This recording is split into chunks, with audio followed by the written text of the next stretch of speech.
hoje a nossa conversa é bem importante. Qual nível de vitamina B12 no seu sangue é um nível adequado para que você tenha?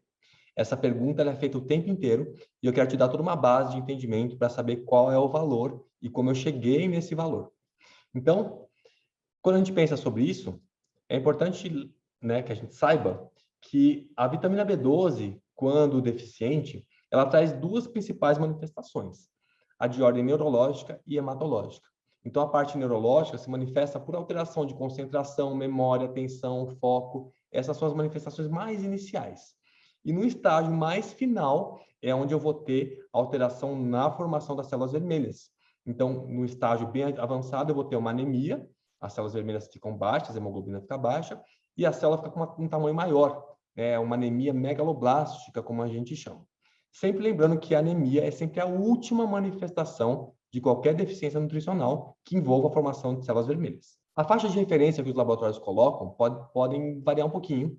No Brasil, geralmente, as nossas faixas vêm em picogramas por ml, então eu sugiro que você olhe o seu exame para saber qual das duas faixas que o laboratório está utilizando, né? E essa faixa geralmente vai de 200 a 800, mas alguns laboratórios falam que é o normal acima de 300, enfim. Isso não vai fazer muita diferença para a gente nesse momento, mas só para você entender que existe essa faixa. E essa faixa foi determinada como valor de 200 picogramas por ml, porque quando abaixo desse valor, ela tem uma sensibilidade de 97% para diagnosticar uma deficiência verdadeira de vitamina B12, ou seja, abaixo de 200 é quase total, né? A segurança que a gente tem para dizer que a sua B12 está deficiente, né? De verdade mesmo. Você fala, Eric, mas tem como a vitamina B12 enganar a gente no diagnóstico? Tem, e é isso que eu vou te mostrar já já, tá? Mas veja só, o valor abaixo de 150 é a partir daqui que costuma aparecer, ou tem uma chance maior de aparecer uma anemia megaloblástica, uma anemia por falta de B12, tá? Então veja que é abaixo ainda da faixa mínima de referência. Para que a gente entenda a dosagem da B12, eu vou te explicar isso que parece um pouco complicado, mas não é, né? A vitamina B12 se chama cobalamina. E quando ela é absorvida, ela chega na corrente sanguínea, ela vai ser transportada por transportadores de cobalamina, que são as transcobalaminas, abreviado por TC, ó, transcobalamina 1, 3 e 2. Está fora de ordem por um motivo específico aqui, tá? Elas recebem outros nomes também. O mais importante é que a transcobalamina 2, você saiba que existe um nome técnico para ela, que é holotranscobalamina 2, né? Ou simplesmente transcobalamina 2. O fato é que a transcobalamina 1 e a 3, elas transportam 80 a 90% da B12 no nosso corpo. E olha só, 40% delas é saturada com uma B12 que não funciona, que a gente chama de B12 análoga, uma B12 sem atividade biológica. Isso a gente consegue muitas vezes pelo consumo de alga, pelas próprias bactérias intestinais, o próprio esterco bovino colocado, por exemplo, numa cultura de plantas, se você ingerir a B12 que vem dali, é uma B12 que não funciona, né? Isso a gente vai conversar em outro momento. Mas esse é um ponto importante para saber, tá? Ela carrega B12 que não funciona. Já a transcobalamina 2, ela transporta só 20 a 30% da B12 no nosso corpo. E ela transporta a B12 ativa. Mas e aí? E aí, olha só, a mágica está aqui, do entendimento. Quando você pede uma dosagem de vitamina B12 no sangue, a B12 sérica, ela vai ser a soma de tudo que está sendo transportado por esses 3 transportadores. Então, a B12 sanguínea que a gente dosa é a soma de B12 que funciona com B12 que não funciona. Então, 2 pessoas que têm o exame de B12 no mesmo valor, 350, por exemplo, elas podem ser pessoas com quantidades diferentes de B12 ativa, mesmo com o exame no mesmo valor, porque eu não sei quanto tem de proporção de cada uma delas aqui. Então, esse exame traz para a gente um grande desafio, porque a gente vai ter a dosagem da B12 nos nossos exames mesmo e outros marcadores que a gente pode usar, nem sempre disponíveis. Então, a gente vai se virar com ela aqui para entender como você vai manter a sua B12, mesmo que seja só pela dosagem dela em níveis bons, sem os demais marcadores. Então, nós temos outros marcadores, não se assuste com esse gráfico aqui. Esse gráfico eu montei aqui passo a passo e eu coloquei dentro do guia de nutrição vegana, né, da IVU. Então, está lá dentro para depois quem quiser. Mas existem outros marcadores da deficiência. E, basicamente, quando falta B12, eu vou ter alterações na homocisteína e nessa substância chamada ácido metilmalônico. Basicamente, para facilitar a vida, quando abaixa a B12 no sangue, aumenta os níveis de homocisteína e de ácido metilmalônico. A questão é que a homocisteína não é um exame que muda só por conta da B12. Se eu tiver, por exemplo, uma deficiência de folato, de vitamina B6, eu vou ter uma elevação da homocisteína. E se eu tiver um aumento da ingestão da carga proteica, aumentar a quantidade de metionina, que é um aminoácido, se eu tiver aumento dos níveis de insulina, se eu tiver inflamação, alteração dos níveis de estrogênio, eu posso mudar os níveis de homocisteína, geralmente elevando os níveis de homocisteína. E o ácido metilmalônico ele é específico da vitamina B12. Então, se eu fosse escolher um exame para avaliar, seria o ácido metilmalônico, né? Então, a gente vai ter esse marcador. Quando a gente pensa em deficiência de B12, existem 4 estágios da deficiência. Isso é interessante notar também que o primeiro momento que acontece a deficiência, nesse primeiro momento, vai abaixando a B12 dentro da célula. Então, o que eu posso ver é uma redução dos níveis da transcopolamina 2, que é aquela que transporta a B12 verdadeira. No segundo momento, no segundo estágio, começa a baixar os outros transportadores, o transportador 1 e 3. Então, olha só, o estágio 1 e 2 ele vai ser visto pela vitamina B12 sérica dosada, ficando num nível um pouquinho mais baixo, ainda dentro da faixa de normalidade. Conforme vai piorando isso, eu vou ter o estágio 3, que é onde eu começo a ter alterações nas funções que dependem da vitamina B12. E isso a gente vai ver pelo aumento dos níveis de homocisteína e de ácido metilmalônico. E o último estágio, que é o estágio 4, é onde eu vou ter sinal clínico de deficiência de B12.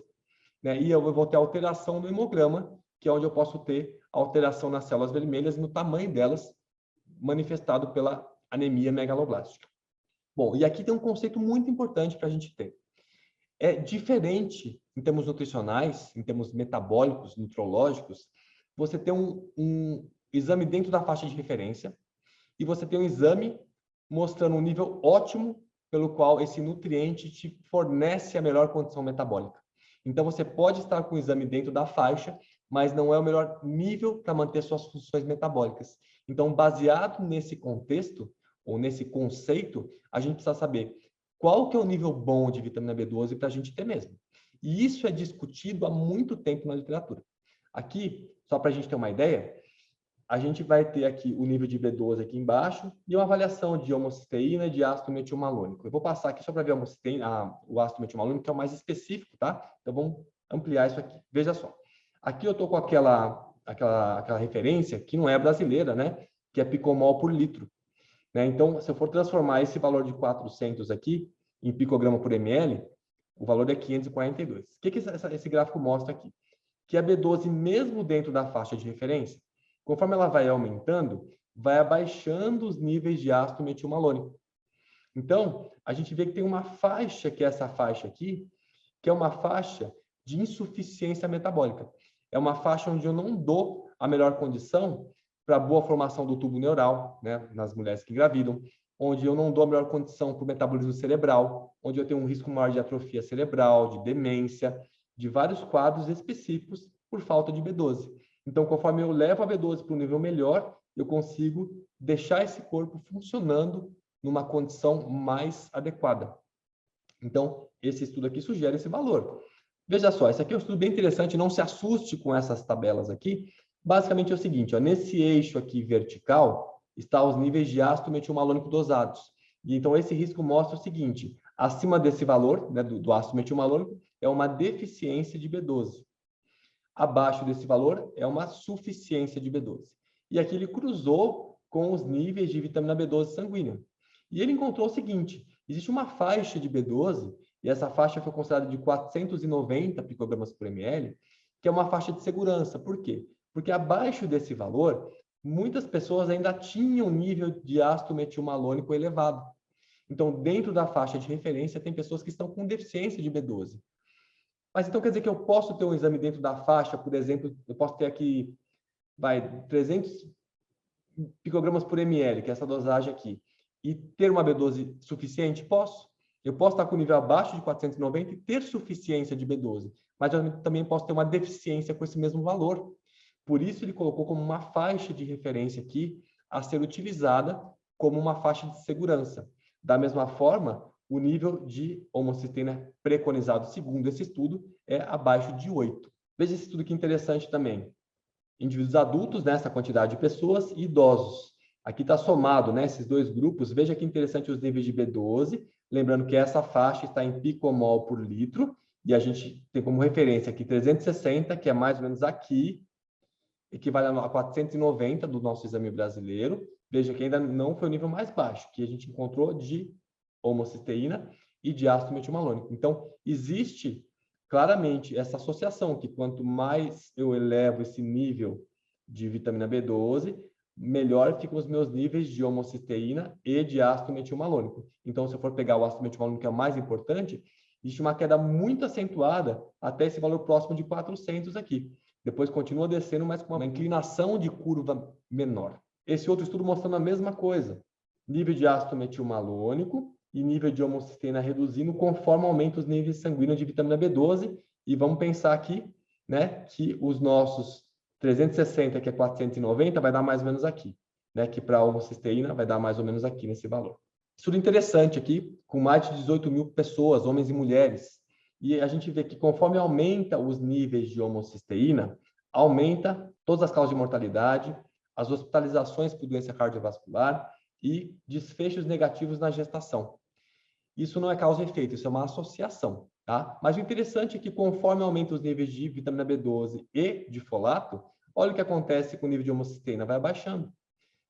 Dos dois marcadores que a gente conversou aqui, a homocisteína tem relação também com o folato, né? Então, você veja que aqui eu tenho uma queda bem abrupta aqui e começa a cair menos com a B12 nesse valor de 490 picomol por litro. 360 equivale a 490. Então, aqui é mais alto do que 490. E o mesmo acontece com o nível de folato, né, com o valor aqui apresentado. 3 estudos. Essas siglas é o nome de cada um dos estudos. E aqui é o número de pessoas em cada um desses estudos. E a gente vê que conforme a B12 aumenta no exame de sangue, vai reduzindo o nível de homocisteína em todos eles. Essa elevação aqui, provavelmente, nesse ponto, é onde provavelmente tem uma alteração por baixo de folato que não foi compensado. Isso é matéria para outra conversa. E aí, baseado em vários estudos, eu fiz um compilado, está no nosso guia de nutrição vegana da IVU, e baseado nisso aqui, vamos tirar as seguintes conclusões, porque são os estudos que deram embasamento para a gente chegar nesses valores. Então, olha só, se a gente traçar um valor médio entre esses dados contidos nos 6 estudos, com 7 níveis de B12, né, apontados como ideal, a gente vai ter um nível de 490 picogramas por ml, como uma faixa de manutenção de um nível ótimo de B12 dentro de uma visão populacional.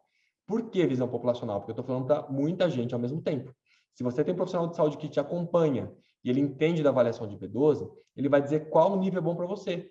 Talvez seja mais baixo que isso, talvez seja mais alto. A gente vai ter interferências individuais nessa avaliação. Bom, se a correlação for feita apenas com o nível de ácido metilmalônico nesses estudos, o nível de B12 sugerido é de 412. E se for baseado apenas nos níveis de homocisteína, o valor é de quase 590.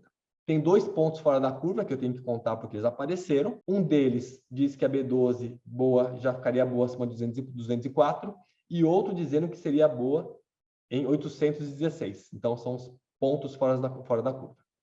E aí o que acontece? Esses dados que a gente tem, eles trazem uma certa dificuldade da gente trazer uma faixa de corte totalmente segura, que aquele nível acabou, não tem mais conversa, não tem como a gente determinar isso. Então, é possível que a gente tenha mais para frente dados que vão alterar um pouco esse valor de referência que eu estou sugerindo aqui para você, tá? Mas o nosso objetivo da IVU foi garantir o melhor nível da vitamina para otimizar o estado metabólico corporal, representado pelo baixo nível de homocisteína e de ácido metilmalônico, mostrando uma otimização da função corporal de vitamina B12. E aí, a nossa recomendação pela União Vegetariana Internacional é que o nível sanguíneo fique acima de 490 picogramas por ml. Tá? Lembrando que a avaliação individual pode apontar para valores diferentes. Então, para que você tenha todas as referências que estão aqui, eu te convido para conhecer o nosso guia de nutrição vegana para adultos da IVU. E esse guia está disponível clicando na nossa bio para que você se cadastre e possa receber esse guia o quanto antes. Até a próxima.